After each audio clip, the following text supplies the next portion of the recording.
This is VOA News. I'm Marissa Melton. An advanced World Health Organization team of medical experts is now in China as the number of people killed by the new coronavirus has topped 900. AP's Charles de Ledesma. Britain has declared the new coronavirus that's emerged from China as a serious and imminent threat to public health.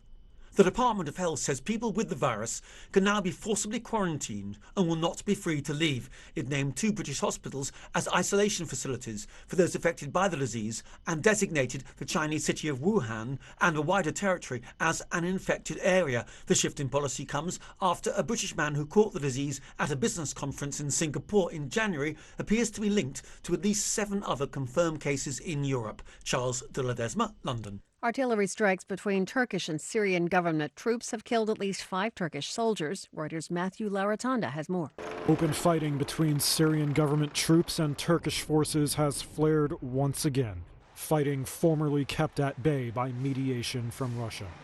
At least 5 Turkish soldiers were killed on Monday when Syrian artillery hit their outpost in the northwest, according to the Turkish Defense Ministry. More were wounded. Meanwhile, rebels backed by Turkey's own artillery are said to have attacked the Syrian government positions. It's not immediately clear how many casualties may be on the Syrian side. That's Reuters' Matthew Laratanda reporting. U.S. President Donald Trump's administration is proposing a 21% cut in U.S. foreign aid. This year's budget request was for $44.1 billion for such programs, compared with $55.7 billion last year. The chairman of the House Foreign Affairs Committee, Democrat Eliot Engel, has responded to the proposals with a tweeted photo of a trash receptacle.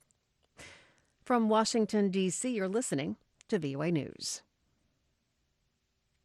U.S. law enforcement officials say 4 members of the Chinese military have been charged with hacking U.S. credit reporting giant Equifax in 2017. They stole the personal data of nearly half of all Americans, according to law enforcement officials.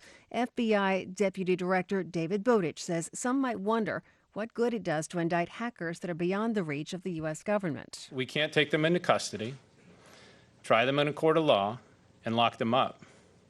Not today, anyway. But one day, these criminals will slip up, and when they do, we'll be there. The 4 are charged with conspiracy to commit computer fraud, economic espionage, and wire fraud.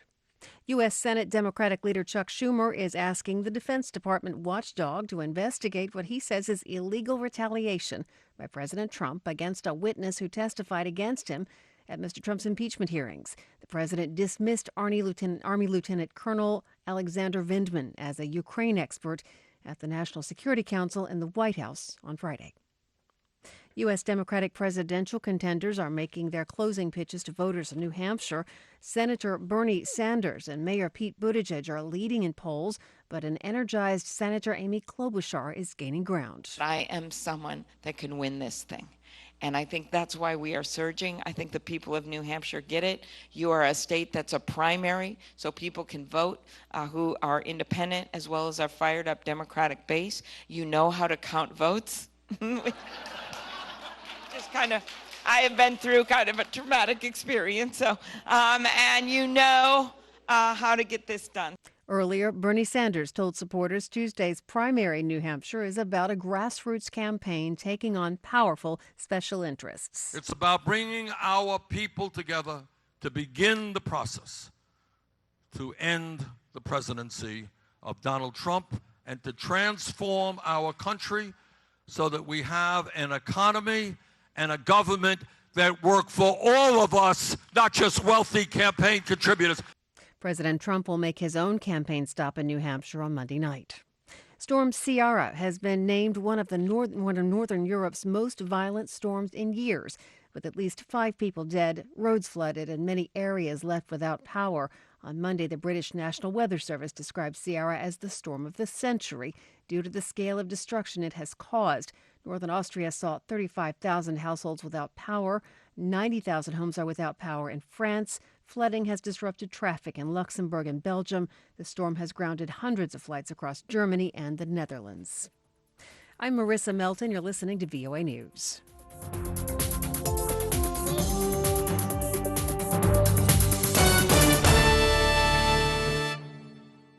The voice of